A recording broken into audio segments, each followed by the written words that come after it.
തന്നെയാണ് വർണ്ണക്കുട എന്ന പരിപാടി സംഘടിപ്പിക്കാൻ ഞങ്ങൾ തീരുമാനമെടുത്തത്.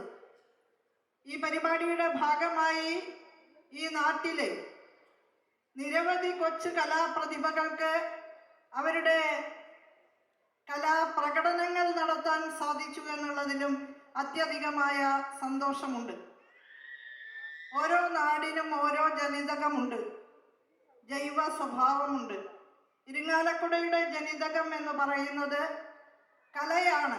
കലയും കൃഷിയുമാണ് ഈ നാടിൻ്റെ ജനിതകത്തിലെ ഏറ്റവും പ്രധാനപ്പെട്ട ഘടകങ്ങൾ. ഒരുപക്ഷെ ഇത്രയേറെ നൃത്തവിദ്യാലയങ്ങളും സംഗീത വിദ്യാലയങ്ങളുമുള്ള മറ്റൊരു നാട് കേരളത്തിലുണ്ടോ എന്ന സംശയമാണ്. ആ വിദ്യാലയങ്ങളെല്ലാവരും ഒന്നിനൊന്ന് മികച്ച രീതിയിലാണ് ഇവിടെ അവതരണങ്ങൾ നടത്തിയത് എന്നുള്ളത് തന്നെ ഈ നാട്ടുകാർക്ക് കലയോടുള്ള ആഭിമുഖ്യം വെളിവാക്കുന്നുണ്ട്.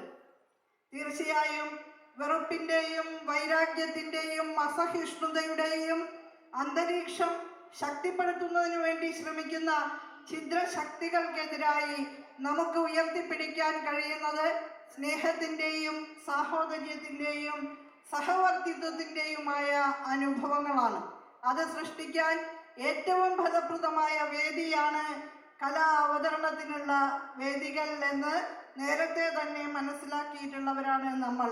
അതുകൊണ്ട് വീണ്ടും ഒരിക്കൽ കൂടി വളരെ അർത്ഥപൂർണമായ നിലയിൽ വർണ്ണക്കുട എന്ന പരിപാടി വർണ്ണാഭമായ നിലയിൽ വൈവിധ്യപൂർണമായ കലാപ്രകടനങ്ങളോടെ നടത്താൻ സാധിച്ചതിലുള്ള സന്തോഷവും അഭിമാനവും ഞാൻ രേഖപ്പെടുത്തുകയാണ്.